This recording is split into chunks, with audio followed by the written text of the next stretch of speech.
నమస్తే. ప్రస్తుతం మనతో పాటు దైవజ్ఞ బ్రహ్మశ్రీ వీరాపురం సుబ్రహ్మణ్య స్వామి గారు ఉన్నారు. జూలై మాసంలో కన్యా రాశి వాళ్ళకి ఏ విధంగా ఉంటుంది, ఎలాంటి జాగ్రత్తలు తీసుకోవాలి, గురువుగారిని అడిగి తెలుసుకుందాం. నమస్కారం గురుగారు. శుభాశీస్సులండి. గురుగారు, కన్యా రాశి వారి పరిస్థితి ఎలా ఉండబోతుంది, ఎలాంటి సిచ్యువేషన్స్ వీళ్ళు ఫేస్ చేయబోతున్నారు, ఎలాంటి పరిహారాలు జాగ్రత్తలు తీసుకోవడం వల్ల మంచి ఫలితాలు ఉంటాయండి? మంచి విషయమే. కన్యా రాశి వారికి ఆషాఢ మాసంలో అంత అనుకూలంగా లేదు. అలానేసి పెద్ద సమస్యల కష్ట నష్టాల అంటే ఏమి లేదు, మిశ్రమ ఫలితాలే. అంటే వాస్తవంగా చెప్పాలి అంటే నూతన వ్యాపారాలు లేదంటే ఆల్రెడీ ఎప్పటి నుంచో జాయింట్ బిజినెస్ చేస్తున్న వాళ్ళు ఎవరన్నా ఉంటే, అంటే పార్ట్నర్షిప్గా చేస్తూ ఉంటారు కదా, అటువంటి వాళ్ళు కూడా విడిపోయేంత అవకాశం ఉంది. మనం ఇప్పుడు కొత్తగా కాకుండా ఆల్రెడీ ఎప్పటి నుంచో చేస్తున్నటువంటి వాళ్ళు కూడా భాగస్వాములుగా ఉండి చేస్తున్నటువంటి వాళ్ళు విడిపోయే అవకాశాలు ఎక్కువగా కనపడుతున్నాయి. అలాగే నూతన వ్యాపారాలు అంత అనుకూలించవు. అలా అనేసి భయపడాల్సిన అవసరం లేదు. కానీ మనం ప్రతిదీ కూడా చూసుకొని చేస్తే బాగుంటుంది. అంటే బాగలేని రోజుల్లో కూడా మనము తిది, వారము, నక్షత్రము, మనకు అన్నీ కూడా శుభలగ్నము, ఇవన్నీ కూడా చూసుకొని చేసినట్టు అయితే నష్టమేముండదు. ఓవరాల్గా ఏంటంటే మిశ్రమ ఫలితాలు ఉన్నాయన్నమాట. వ్యాపారాలు బాగానే సాగుతుంటాయి, కానీ ఖర్చు కూడా విపరీతంగా ఉంటుంది. లాభం మనకు కనపడుతూ ఉంటుంది, వస్తున్నది బిజినెస్ బాగానే, రూపాయి నిలవదు. కరెక్ట్.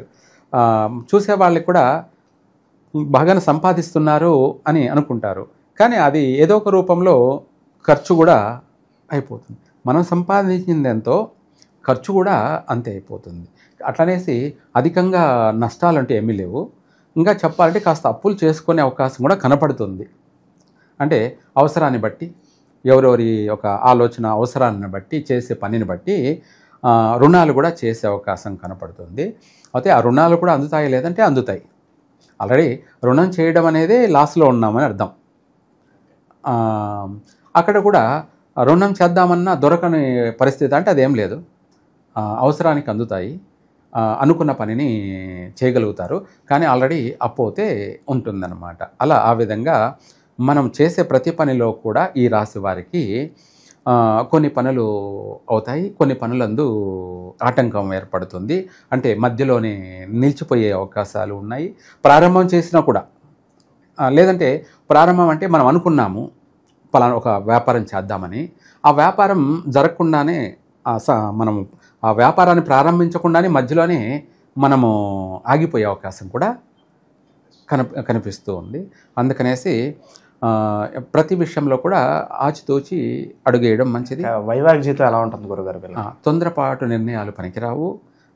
భార్యాభర్తల మధ్య చికాకులు, మనస్పర్ధలు, ఇద్దరి మధ్య కాస్త పోట్లాట్లు అవి ఉంటాయి. అక్కడ కూడా కాస్త ఒడిదుడుకులు కనపడుతున్నాయి. అంటే ఏదన్నా ఎడబాట్లు జరగడం కానీ, ఇద్దరి మధ్య తగులుబడి గొడవలు పడుకొని ఎడబాట్లు జరగడం, విడిపోయే అవకాశాలు కూడా కనపడుతున్నాయి. ఎందుకైనా మంచిదే. ఈ రాశి వాళ్ళు, కన్యా రాశి వాళ్ళు ఎక్కువగా మంగళవారం రోజు లేదంటే శుక్రవారం రోజు సుబ్రహ్మణ్య స్వామిని కానీ, లేదంటే నాగదేవతలను విగ్రహ ప్రతిష్ఠ చేసినటువంటి ఉంటాయి కదా, అక్కడ ఒక రాగి చెమ్ముతో నీళ్లు తీసుకొని అందులో కాస్త పసుపు కలిపి ఆ విగ్రహాల చుట్టూ నీళ్లను చుట్టడం, లేదంటే దారం చుట్టడం, పసుపు దారం చుట్టడం, లేదంటే 9 పోగులు కలరు కలిపినటువంటివి దారాన్ని చుట్టడం కానీ, ఇటువంటివి ఏదన్నా చేసినట్టు అయితే భార్యాభర్తల బంధం బలపడుతుంది. అలాగే అదే కాకుండా సంతాన విషయంలో కూడా ఎటువంటి నష్టం లేకుండా వీళ్లకు సంతాన ప్రాప్తి కలుగుతుంది. ఆర్థిక పరంగా భారీ నష్టాలంటే ఏం లేకుండా చిన్న స్వల్పమైనటువంటి సమస్యతో బయటపడతారు. చక్కగా కలిసి వస్తుంది. అంటే మనం ఏదైనా ఒక పరిష్కారం చేసుకున్నామంటే ఆ పరిష్కారం అనేది మనకు సక్సెస్ అవుతుందన్నమాట. కొంతమందికి పరిష్కారం మరీ బాగలేకపోతే ఏ పరిష్కారం చేసినా కూడా సక్సెస్ అయ్యే అవకాశం ఉండదు, ఫలించదన్నమాట. అప్పుడు వాళ్ళు బాగా డీప్గా సఫర్ అయ్యే అవకాశం ఉంది. ఏమని, నేను చెప్పిందల్లా చేశాను, ఎవరు ఏది చేయమంటే అది చేశాను, నాకు ఎటువంటి ప్రయోజనం లేదు, అసలు ఇవన్నీ ఉన్నాయా లేవా, అసలు దేవుడు ఉన్నాడా లేడా అన్నంత ఆందోళన కలిగించే అంత ఇదిగా ఉంటుందన్నమాట. మరి అంత ఇదేమి లేదు, పర్వాలేదు. కొన్ని విషయాల్లో సక్సెస్ ఉంది, కొన్ని విషయాల్లో నష్టాలు ఉన్నాయి. విదేశీ వినియోగం అనేది కూడా చేసుకోవచ్చు, ప్రయత్నం చేసుకోవచ్చు. అది కూడా మనం ఇందాక చెప్పినట్టు మనము ఏది ఎప్పుడు చేయాలో అప్పుడు చేస్తే అవుతుంది. ఏ రోజు పడితే ఆ రోజు చేస్తే అది కూడా ఆగిపోయే అవకాశాలు కనపడుతున్నాయి. నిరుద్యోగులు విద్యార్థుల పరిస్థితి ఎలా ఉంటుంది గురుగారు? వీళ్ళకు కూడా కష్టే ఫలి అయితే కన్యా రాశి వాళ్ళు వృశ్చిక రాశి వాళ్ళతో ఎటువంటి సత్సంబంధాలు పనికిరావు. బిజినెస్ పరంగా కావచ్చు, లేదంటే జీవిత భాగస్వామిగా చేసుకోవాలనుకునే వాళ్ళు కానీ చేసుకోకపోవడం మంచిది. అంటే శాశ్వతంగా వృశ్చిక రాశి వాళ్ళు కన్యా రాశి వాళ్ళకి ఆపోజిట్, సరిపోరన్నమాట. అందుకనేసి వాళ్ళతో ఎటువంటి పార్ట్నర్షిప్ పనికిరాదు. కన్యా రాశి వాళ్ళు వృశ్చిక రాశి వాళ్ళతో ఏ విధమైనటువంటి బిజినెస్ పార్ట్నర్షిప్ కావచ్చు, ఫ్రెండ్షిప్ కావచ్చు, ఎటువంటివి కూడా చేయరాదు. వాళ్ళని నమ్ముకొని ఏ దాంట్లోకి దిగకూడదు, నష్టపోయే అవకాశాలు అధికంగా ఉన్నాయి. ఇదే కాకుండా ఈ కన్యా రాశి వాళ్ళు భాద్రపద మాసం అంటే సెప్టెంబర్ నెలలో వినాయక చవితి ఆ మాసంలో ఇంపార్టెంట్ పనులు ఏవి చేయకూడదు. బిజినెస్ కావచ్చు, దూర దేశాలకు వెళ్ళడం కావచ్చు, లేదంటే పెళ్లి చూపుల ప్రయత్నాలు కానీ ఇవి ఆ మాసంలో మానుకోవడం మంచిది. తర్వాత చేసుకోవచ్చు, లేదంటే ముందే చేసుకోవచ్చు. శ్రావణ మాసంలో చేసుకోవచ్చు, లేదంటే ఆశ్వేజ మాసంలో చేసుకోవచ్చు. కానీ భాద్రపద మాసంలో ఏ సంవత్సరమైనా కూడా, ప్రతి సంవత్సరం కూడా భాద్రపద మాసంలో ఇంపార్టెంట్ పనులు ఏవి చేయకూడదు, నష్టపోయే అవకాశాలు ఎక్కువగా ఉన్నాయి.